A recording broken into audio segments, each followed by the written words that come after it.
Good morning from the little station on Commercial Street in Atchison, Kansas. It is Monday, August 17th, 2026. I've got my coffee, you've got yours, and we're ready to roll. Absolutely. The coffee is very necessary this morning. It really is. And, if you are listening right now, maybe you're driving to work or just sitting at your kitchen table, we're glad you're here because today we've got a massive stack of stories and sources to get through for this deep dive. Yeah, we've got a lot of ground to cover. We're looking at, local news here in Atchison, some big moves over at Benedictine College, vintage radio broadcasts. Right, which I love. Exactly. And some really heavy philosophical pieces on artificial intelligence. Yeah, and as a former newspaper editor, I love looking at a stack of sources like this. Catholic cultural commentary, college symposium agendas, local sports updates, and trying to find the narrative thread. And as an engineer, I like seeing how all these different systems connect, because they do connect. They really do. The mission today is to uncover this hidden thread connecting all these seemingly random events. And honestly, if you've ever felt just, completely overwhelmed by screens, algorithms, and the whole frantic pace of modern life, this deep dive is going to be an absolute breath of fresh air for you. It really is, because the tension we're looking at today is this growing battle between our sort of disembodied digital age and this massive counter movement that is fighting to reclaim human wonder. Right. Reclaiming physical reality, really. So let's just dive right into it. The first thing that caught my eye on the stack is this huge collision happening between tech and philosophy. Oh, the AI symposiums, yeah. Yeah. Out in California, Thomas Aquinas College just hosted this massive event where they literally brought in these Silicon Valley tech leaders to sit down with philosophers. To talk about AI. Exactly. And then, locally, Benedictine College is focusing their fall symposium entirely on the church in an algorithmic age. Which is such a smart move, honestly, because, from an engineering perspective, when a new technology drops, the instinct for a lot of traditional institutions is to just, put their heads in the sand. Right, just hope it goes away. Yeah, but AI isn't going away. It's a fundamental shift in how systems operate.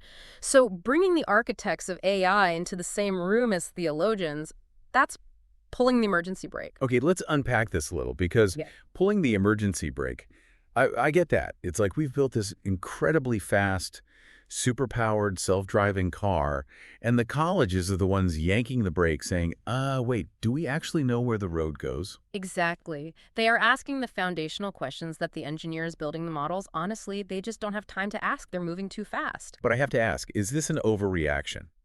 As an editor, I remember when the internet first came into newsrooms, people thought it was the end of human thought. Is AI really changing what it means to be human, or is it just like a really fancy calculator? Well, that's the defense the tech world uses, right? But it completely misinterprets the mechanism. A calculator is deterministic. It follows fixed laws. Generative AI is probabilistic. It's predicting language based on huge oceans of data. Okay, yeah. And this brings us to that really fascinating article we read in Public Discourse by Roy Yosevich. Oh, the one about the religion of the book. That piece was incredible. Yeah, is AI taking over the religion of the book? He argues that Western civilization is anchored by this slow, deliberate reading of static text. Right, because when you read a book, you have to do the heavy lifting. Your brain wrestles with the author, cross-references ideas, synthesizes the truth. It's a struggle. It's cognitive friction, but AI removes the friction. It reads the whole library for you in 2 seconds and spits out an answer. It completely bypasses that human struggle. Wow, yeah. Yosevich is warning us that when we outsource that interpretation to a machine that, by the way, hallucinates and has built-in biases, we are literally amputating our own ability to discern reality. Amputating our ability to discern reality. That's terrifying, actually. It is. And you see this exact same panic, not just at these high-level college symposiums, but right down at the local level. In our sources, there's a report from the Wichita Eagle about public schools. Oh, the phone bans. Yeah. District leaders in Wichita public schools are aggressively clarifying and enforcing these phone bans. They are desperately trying to get screens away from kids during the day. Because they're seeing the neurological fallout in real time. They're seeing the anxiety, the lack of focus. The algorithm is fracturing the student's ability to just be present in a physical room. So if you're listening to this, think about your own day. Think about how you use your screens. Are they just tools you pick up and put down? Or are you quietly outsourcing your own focus? Are you letting the machine do your thinking for you? Exactly. And this leads us to what might be the most important word in our entire deep dive today. You pointed this out in the reading from Robert P. Imbelli. Oh, yes. The concept of excarnation. Right. Excarnation. It sounds like a medical procedure. It sounds super sci-fi, but it's such a vital term. So incarnation, means being made flesh, embodied. It's a huge focus for all these classical and Catholic institutions we're talking about today. Right. The idea that physical reality matters. Right. So excarnation is the exact opposite. Imbelli argues that our digital world is fundamentally an engine of excarnation. It wants us to flee our physical bodies. Because physical bodies are messy. Exactly. They get sick, they get tired, they have to endure awkward conversations. The digital world promises to fix all that. No friction, no awkwardness.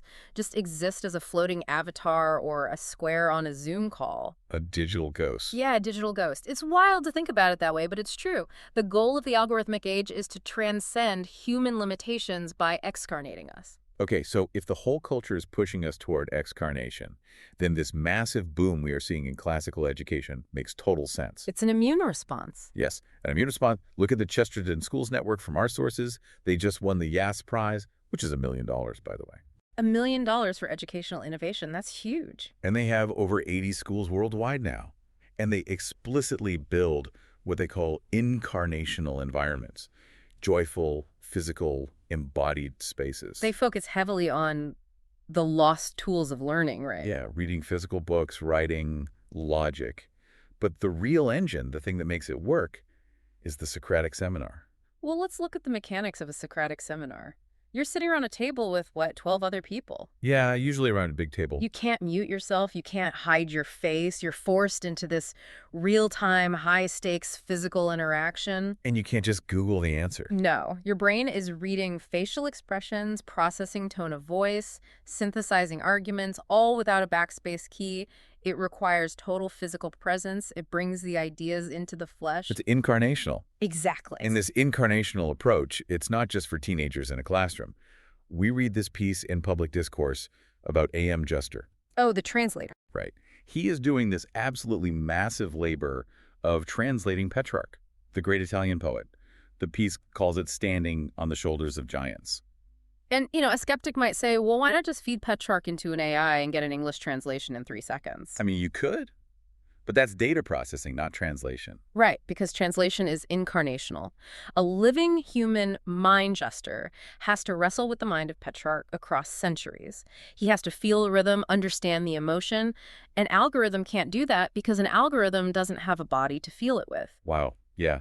It treats the past as a physical lineage you inherit, not just data you mine.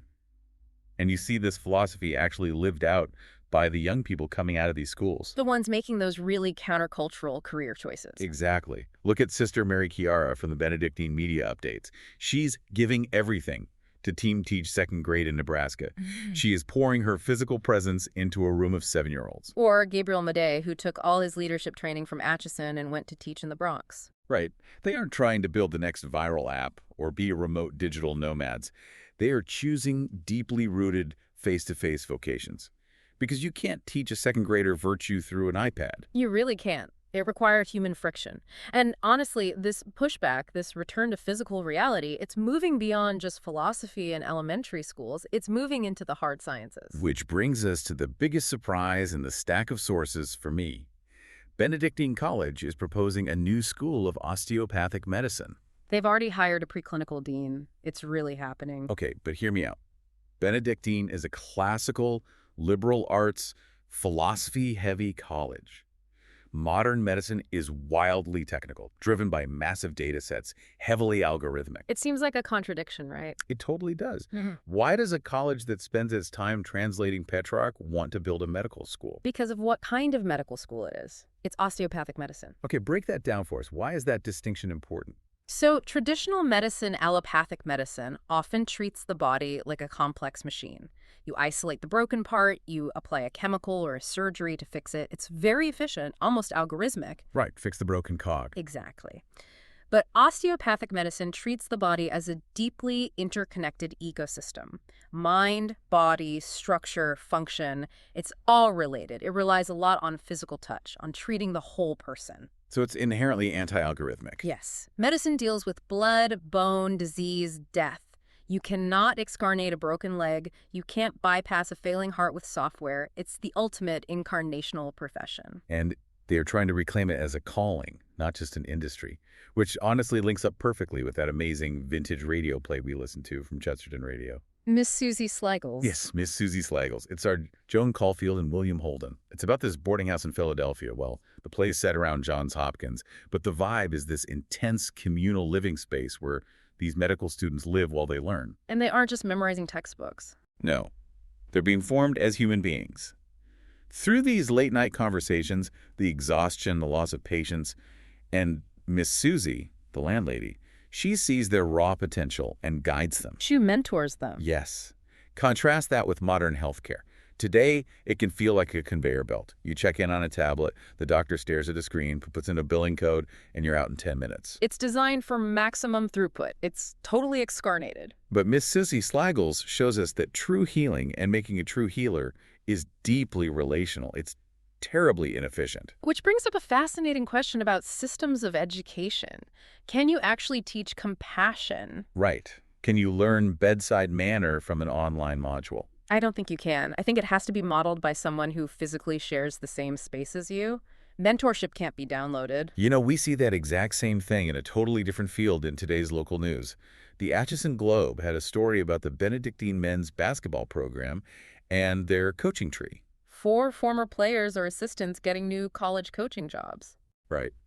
A coaching tree is the perfect metaphor. You don't learn how to lead young men through adversity just by watching game tape on a monitor. You learn it by sweating in a gym next to a mentor. You watch how they handle a loss. You see them discipline a player with respect.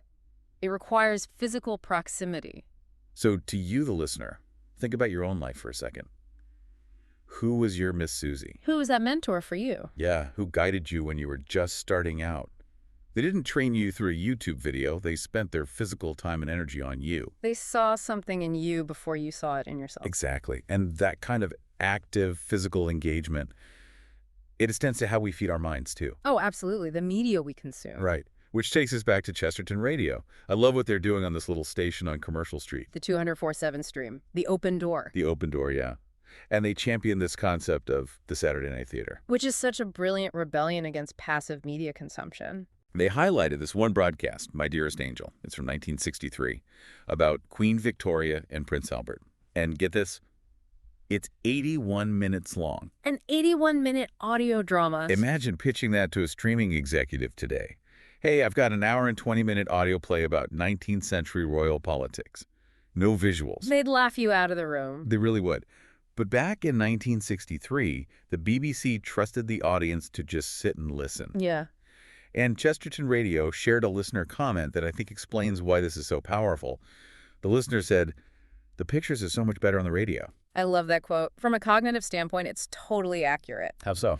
Well, when you watch a modern video, TikTok, a movie, whatever, the director has made every choice for you. The lighting, the costumes, the CGI, it requires zero work from your brain. You're just a passive consumer of visual data. You just sit there with your eyes open. Right. But radio is an active medium.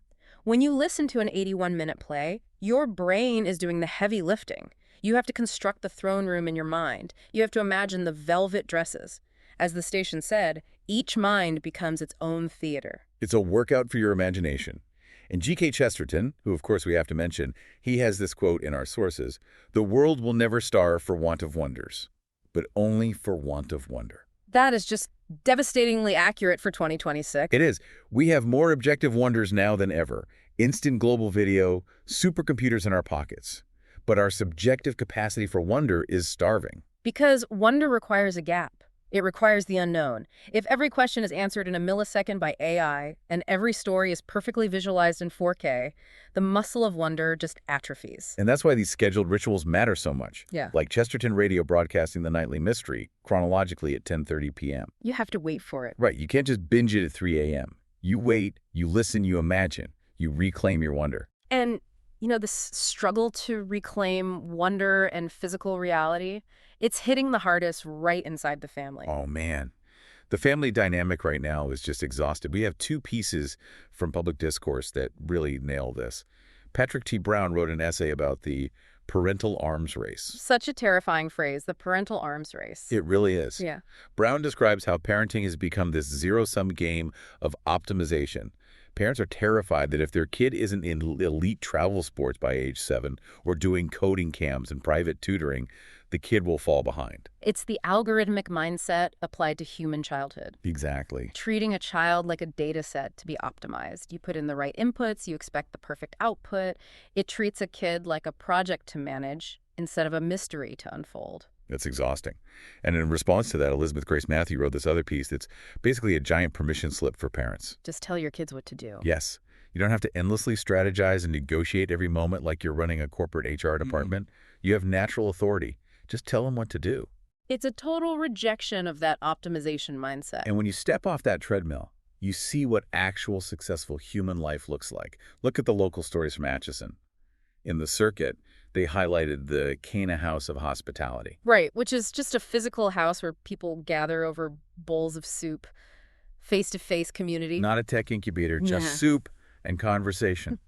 And then in the Atchison Globe, they celebrated Warren and Dorothy Selland. Their 70th wedding anniversary? 70 years. You cannot algorithmically optimize a 70-year marriage. You cannot fast-track it. No. It requires a lifetime of incarnational friction, apologies, taking care of each other when you're sick, sitting in silence. It takes real physical presence. And we see that same rejection of the worldly arms race in the EWTN news report about the rising number of priestly ordinations in certain dioceses. Bucking the national trend. Right. The report just says it's always the Holy Spirit. But think about these young men. They are actively choosing stability, service, celibacy, obedience. The exact opposite of what the culture tells them to do with their prime earning year. Exactly. And this really is the knot that ties this whole deep dive together. Whether it's the classical schools, the doctor from the 1940s boarding house, the Cana House, or these young priests, they're all operating on a framework that the algorithm literally cannot understand. The framework of vocation. Yes. Vocation, not just a job you like, but a calling.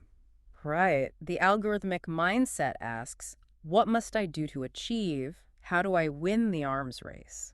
But vocation asks a totally different question. Which perfectly brings us to today's gospel reading, actually. Matthew chapter 19, the story of the rich young man. Yes. The rich young man comes to Jesus and asks essentially an algorithmic question. What good deed must I do to have eternal life? He wants the input to guarantee the output. He wants the checklist. He wants to optimize his spiritual resume. Exactly. But Jesus flips the script. He doesn't just give him a task. He invites him to a completely different way of being. He says, sell what you possess, give to the poor, and follow me. And the young man goes away sorrowful because he had great possessions. He couldn't step off the treadmill of achievement. He was asking, what must I do? But the real question of vocation is, what am I being called to become? That's the difference between achievement and vocation. It's not about data processing or wealth acquisition. It's about who you are called to physically serve in this messy, friction-filled world. We are constantly sold this lie that if we just find the right app, the right prep school, we can engineer a perfect life. But maybe the secret is surrender. Just listening for the calling instead of fighting the arms race. So as we wrap up this morning's conversation, let's just look back at the ground we've covered. We started with the sheer panic of the algorithmic age AI outsourcing our truth. We look at the immune response, the physical joy of Socratic classrooms, and the deeply human art of osteopathic medicine. We spent time in the theater of the mind with vintage radio, reclaiming wonder. And we ended with the piece of finding a true vocation, from 70-year marriages to the priesthood. It's all about reclaiming the flesh, reclaiming what makes us human. And I want to leave you with one final thought today. A slightly provocative idea. I like provocative ideas. Let's hear it. We spend so much energy panicking about AI taking our jobs and automating our tasks. But what if AI eventually learned to do all the analytical stuff perfectly? What if it optimizes the supply chains, writes all the boring corporate emails, balances the spreadsheets? Right. What if it takes all the robotic work we've been doing for a century? Exactly. Maybe that's not a tragedy. Maybe, by stripping away the robotic tasks, the algorithm will accidentally force us to remember what we actually are. Because the only things left of value will be the things a machine can never do. Embodied connection, looking a student in the eye, the physical touch of a mentor, cultivating wonder, answering a calling. If AI takes over the mechanics of life, all that's left for us is to cultivate the soul of life. That is a very hopeful way to look at it. I think so too. And to bring it all home, Today on Chesterton Radio, they are presenting a BBC Saturday Night Theatre play that captures this perfectly. It's Emlyn Williams's play, The Corn is Grain. Featuring a very young Richard Burton, actually. Yes. It's a brilliant play. It's about this fiercely determined teacher, Miss Moffat, who moves to a poor Welsh mining town. And she meets this young miner, Morgan Evans. And everyone else just sees a laborer, someone destined to work in the dirt forever. But Miss Moffat sees his brilliance. She sees his potential before he has any idea it's there.